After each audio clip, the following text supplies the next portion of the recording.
दोस्तों, आपने अक्सर देखा होगा कि जब एक सिविल सेवक अपनी ट्रेनिंग पूरी कर लेता है तो उसे अपने बैच के साथ राष्ट्रपति भवन का दौरा करवाया जाता है।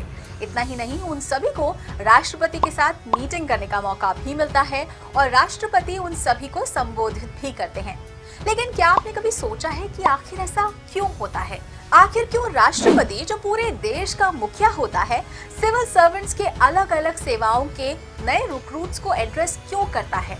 तो इस सवाल का जवाब भारत के संविधान में छुपा है और आज के वीडियो में हम इसी पर चर्चा करेंगे। नमस्कार, स्वागत है आपका प्रभात एग्जाम के YouTube चैनल पर। ये एक ऐसा प्लेटफॉर्म है जहां आपको मिलती है सभी कम्पिटिटिव एग्जाम से जुड़ी महत्वपूर्ण जानकारियां जो आपको किसी भी एग्जाम में सफल होने में काफी मदद कर सकती हैं। अगर आप हमारे YouTube चैनल पर पहली बार आए हैं तो हमें लाइक और सब्सक्राइब जरूर कर लें और हमारी लेटेस्ट वीडियोस और अपडेट सबसे पहले आप तक पहुंचे, इसके लिए बेल आइकॉन को प्रेस करना ना भूलें। तो जैसे कि आप जानते ही हैं कि यूपीएससी एक संवैधानिक निकाय है।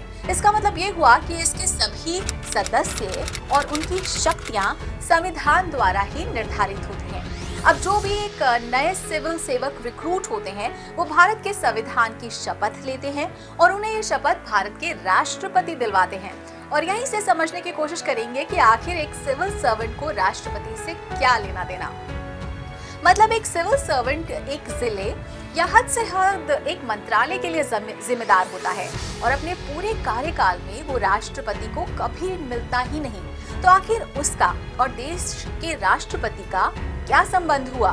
तो इस सवाल का जवाब छुपा है भारत के संविधान के अनुच्छेद 310 में। इस अनुच्छेद के अनुसार प्रत्येक व्यक्ति जो रक्षा सेवा या संघ की सिविल सेवा का या अखिल भारतीय सेवा का सदस्य है अथवा रक्षा से संबंधित कोई पद या संघ के अधीन, तो राष्ट्रपति के प्रसाद पर्यंत पद धारण करता है। और प्रत्येक व्यक्ति जो किसी राज्य की सिविल सेवा का सदस्य है या राज्य के अधीन कोई सिविल पद धारण करता है, उस राज्य के राज्यपाल के प्रसाद पर्यंत पद धारण करता है। अब यहाँ जो ध्यान देने वाला शब्द है वो है प्रसाद पर्यंत। तो इस सिद्धांत की उत्पत्ति इंग्लैंड में हुई थी। तो इंग्लैंड में क्राउन को कार्यकारी प्रमुख माना जाता है और सिविल सेवाएं वहाँ कार्यकारी का हिस्सा है।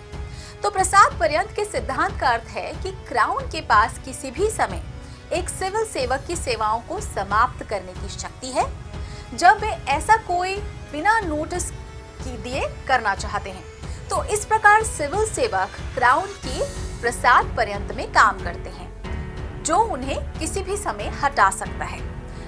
जब सिविल सेवकों को उनकी सेवा से हटा दिया जाता है तो उनके पास गलत तरीके से बर्खास्तगी के लिए क्राउन पर मुकदमा करने का अधिकार नहीं होता है और वो गलत तरीके से बर्खास्तगी के कारण हुए नुकसान की मांग भी नहीं कर सकते। तो यह सिद्धांत सार्वजनिक नीति की अवधारणा पर आधारित है और जब भी क्राउन को लगता है कि एक सिविल सेवक को उसे कार्यकाल से हटा दिया जाना चाहिए क्योंकि उसे रखना सार्वजनिक नीति के विरुद्ध होगा, क्राउन ऐसे सेवक को हटा सकता है। तो प्रसाद पर्यंत के सिद्धांत का पालन भारत में भी किया जाता है। जो कि भारत का राष्ट्रपति संघ का कार्यकारी प्रमुख होता है और वो इंग्लैंड के क्राउन के समान पद का आनंद लेता है, तो राष्ट्रपति को इस सिद्धांत के तहत किसी भी समय एक सिविल सेवक को हटाने की शक्ति निहित है।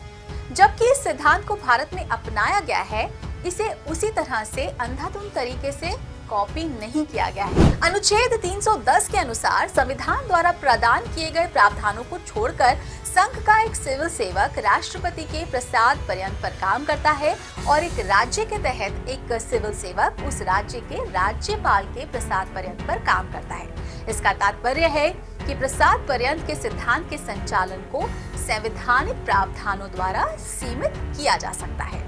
तो सिविल सेवकों को न केवल अनुच्छेद 308 के तहत संवैधानिक दर्जा प्रदान किया गया है बल्कि उन्हें अनुच्छेद 311 के तहत कुछ सुरक्षा भी प्रदान की गई है। तो सिविल सेवकों को इन सुरक्षाओं के साथ प्रदान करके सिविल सेवाओं में जनता का विश्वास बनाए रखा जाता है और सिविल सेवकों को ये आश्वासन भी प्रदान किया जाता है कि वे अपने कार्यकाल से अन्यायपूर्ण या गैर कानूनी निष्कासन के डर के बिना ईमानदारी से अपने कर्तव्यों का पालन कर सकते हैं। तो दोस्तों, अगर आपको हमारा वीडियो पसंद आया हो तो अपने फ्रेंड्स के साथ भी इसे जरूर शेयर कर लें और अगर आपके पास हमारे लिए कोई सवाल या सजेशन है तो कमेंट बॉक्स में लिखकर हमें जरूर बता दें। तो जल्द ही आपसे फिर मुलाकात होगी एक नए टॉपिक पर एक नए वीडियो के साथ। देखते रहिए प्रभात एग्जाम। नमस्कार।